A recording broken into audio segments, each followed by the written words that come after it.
Hello my dear friends and students, how are you? I'm back with my new video.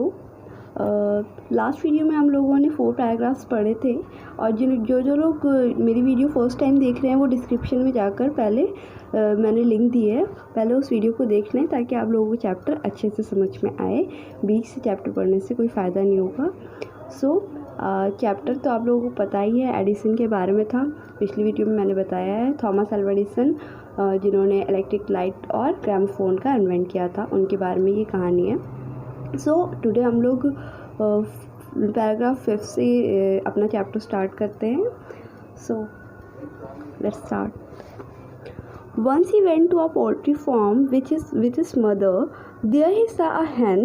It was sitting on its eggs. He asked his mother about it and she answered, "The hen is hatching its eggs." एक बार Edison अपनी mother के साथ poultry farm गए थे। Poultry farm मतलब यहाँ पर मुर्गियाँ रहती हैं, मुर्गी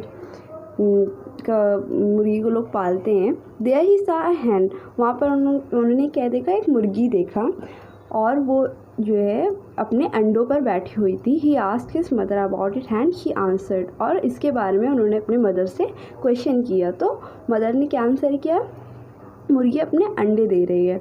तो क्या होता है, after some time chickens will come out of the eggs, और उसके बाद क्या बोलते हैं, कुछ समय बाद चूज़े जो मुर्गी के बच्चे हैं वो अंडे से बाहर निकलेंगे। Why can't I hatch eggs, thought young Edison. The next morning he got a dozen eggs and sat on them. और जो एडिसन होते हैं वो सोचते हैं कि मैं क्यों अंडे नहीं दे सकता, सोचते हैं और नेक्स्ट मॉर्निंग क्या करते हैं, the next morning he got a dozen eggs and sat on them. Next morning उन्होंने जो है डजन एग्स, एक दर्जन जो है एग्स लिया और उससे चेयर पर रखकर उस पर बैठ गए। He got up after some time but he did not find any chickens. He had only smashed the eggs and spoiled his shots. He got a good beating from his mother that day. कुछ time के लिए वो उस पर बैठ गए और उन्हें कोई भी चिकन्स, कोई भी चूज़े नहीं मिले। उन्होंने क्या किया था, उन्होंने खाली अंडे को तोड़ दिया उस पर बैठकर और सारी शॉर्ट्स, सारे कपड़े अपने ख़राब कर दिए। ही got a good beating from his mother, और उस दिन उनकी मदर ने उन्हें काफ़ी पीटा था, उनकी खूब पिटाई किया था। A really funny boy was not he, क्या वो सच में एक फ़नी बॉय नहीं था, क्या वो सच में एक अनोखा बच्चा नहीं था जो और लोगों से अलग था। He failed in all these experiments but he had learned something from them. He had learned that his ideas were wrong. और वे अपने सभी एक्सपेरिमेंट्स में फ़ेल हो रहे थे, लेकिन उन्होंने अपने सभी एक्सपेरिमेंट से कुछ ना कुछ सीखा था, उन्हें कुछ ना कुछ सीख मिली थी जो उनको आगे मूव करने के लिए हेल्प करती। He had learn that his ideas were wrong, उन्हें ये जो है पता चल गया था कि उनके आइडियाज़ जो वो एक्सपेरिमेंट कर रहे हैं वो गलत हैं। He was fond of books and read quite a lot of them. His father gave him 25 cents for every book he read. He read widely and with the pocket money he got, he bought more books and set up a small laboratory. उन्हें books के बहुत ज़्यादा शौकीन थे, उन्हें books पढ़ना बहुत ज़्यादा पसंद थी और उन्होंने बहुत सी बुक्स पढ़ी थी। उनके फादर जो थे उन्हें 25 सेंट्स देते थे हर बुक के लिए, वो हर बुक रीड करते थे। ही रीड वाइडली, वो बुक्स को बहुत ज़्यादा अच्छे से पढ़ते थे, पूरी completely with the pocket money he got, और जो उनको पॉकेट मनी मिलती थी वो उनसे भी और बुक्स खरीदते थे और एक स्मॉल लेबोरेटरी उन्होंने बना लिया था जिसमें वो बुक्स और सारी चीज़ें रखते थे। He mother encouraged him and help him in his experiments, उनकी मदर उन्हें हमेशा इनकरेज करती थी आगे बढ़ने के लिए और हमेशा उनके एक्सपेरिमेंट्स में वो जो किया करते थे उनको हमेशा हेल्प करती थी, हमेशा साथ में रहती थी।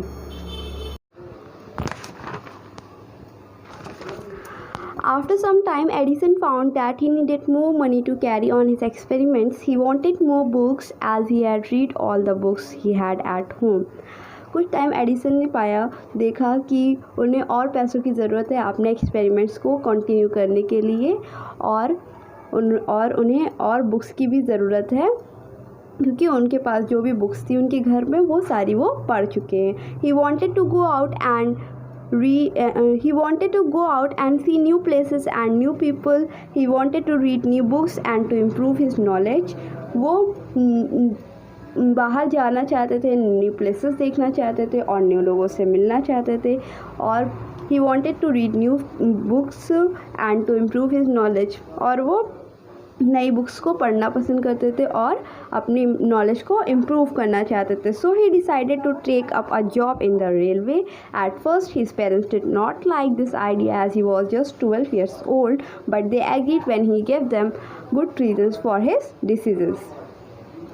सो उन्होंने क्या डिसाइड किया था ये रेलवे में जॉब करने के लिए। पहले तो उनके पेरेंट्स मना करते हैं, उसे पसंद नहीं करते हैं, क्योंकि उस टाइम एडिसन सिर्फ 12 years के थे। कितने साल के थे? 12 years के। बट दे एग्रीड, बट बाद में वो मान गए जब एडिसन ने उन्हें अच्छे रीजन्स बताए अपने डिसीजन के लिए।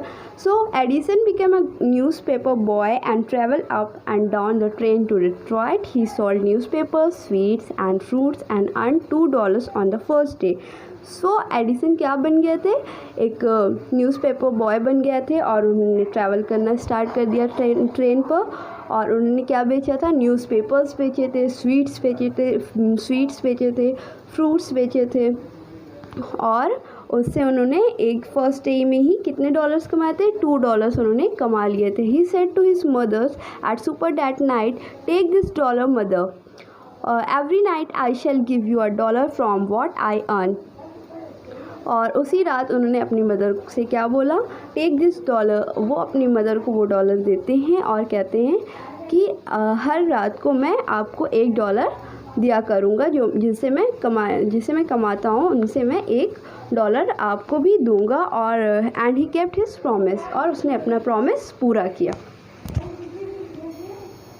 A year or two later, Edison decided to produce his own newspaper. He bought an old printing press and set it up in his railway wagon. He edited and printed his paper, sold a number of copies, and made more money. With the money, he set up a small laboratory in his railway wagon. 1 या 2 साल के बाद Edison ने खुद के समाचार पत्र को, खुद के न्यूज़पेपर को प्रोड्यूस करने की डिसीजन लिया। He bought an old printing press and set it up in his railway wagon. उन्होंने एक पुरानी छपाई की मशीन खरीदी और अपने रेलवे वैगन्स में स्थापित कर दी, वहाँ पर रख दी। He edited and printed his newspaper, sold a number of copies and made more money. उन्होंने अपने न्यूज़पेपर को एडिट किया और प्रिंट किया और उसके बाद उनकी बहुत सारी कॉपीज़ जो है बेची और उनसे पैसे कमाए। With the money he set up a small laboratory in his railway wagon. और उस मनी से उन्होंने अपने रेलवे कंपार्टमेंट में, रेल के डिब्बे में उन्होंने एक प्रयोगशाला वहाँ पर भी खोल दी। When he was 15, he met with an accident that affected his career. जब वो 15 साल के थे तब उनके साथ एक एक्सीडेंट हो गया जिनसे उनका करियर थोड़ा ख़राब हो गया, उनके करियर पे थोड़ा इफेक्ट हो गया। While he was doing an experiment in his laboratory, the train turned round a corner. जब वो एक्सपेरिमेंट कर रहे होते हैं तो अचानक से ट्रेन एक कॉर्नर पर मुड़ जाती है। There was a sudden jolt and a bit of phosphorus fell on the floor of his carriage and it caught fire. Before he could put it out, the newspaper had caught fire. The fire spread and Edison shouted for help. क्या होता है? तभी अचानक से एक झटका लगता है और थोड़ा सा फॉस्फोरस जो है फ्लोर पर गिर जाता है, फर्श पर गिर जाता है और उसने आग पकड़ ली। जब तक वे इसे बुझा पाते हैं, समाचार पत्र जो उसके न्यूज़पेपर होते हैं उन्होंने भी आग पकड़ ली और आग फैल गई। एडिसन ने मदद के लिए आवाज़ दी, एडिसन चिल्लाने लगे। The guard came in and then together they were able to put out the fire, but that was the end of Edison's service on the train. He was dismissed at the next station. दोनों ने मिलकर आग तो बुझाई, लेकिन वो दिन Edison के लिए नौकरी का आखिरी दिन ही था। अगले स्टेशन पर ही उसकी नौकरी से निकाल दिया गया था, उन्हें एडिसन को नौकरी से निकाल। सो इस तरह से एडिसन अपनी जॉब खो बैठते हैं और यहाँ पर 8 पैराग्राफ कंप्लीट हो गए हैं और आगे के पैराग्राफ्स हम लोग लास्ट वीडियो में देखते हैं, लास्ट पार्ट में। और आई होप कि आप लोगों को वीडियो पसंद आई होगी, और अगर आप लोगों को कोई भी प्रॉब्लम है वीडियो में, आप लोग कमेंट बॉक्स में क्वेश्चन कर सकते हैं, कमेंट कर सकते हैं और मैं उनका रिप्लाई करूँगी। और तब तक के लिए अगर आपको मेरी वीडियो पसंद आई हो तो लाइक ज़रूर करें और सब्सक्राइब करना बिल्कुल नहीं भूलें, और बेल आइकन को ज़रूर दबा दिया करें जिससे कि आगे की वीडियो आप लोगों को मिलती रहे। Thank you for listening me.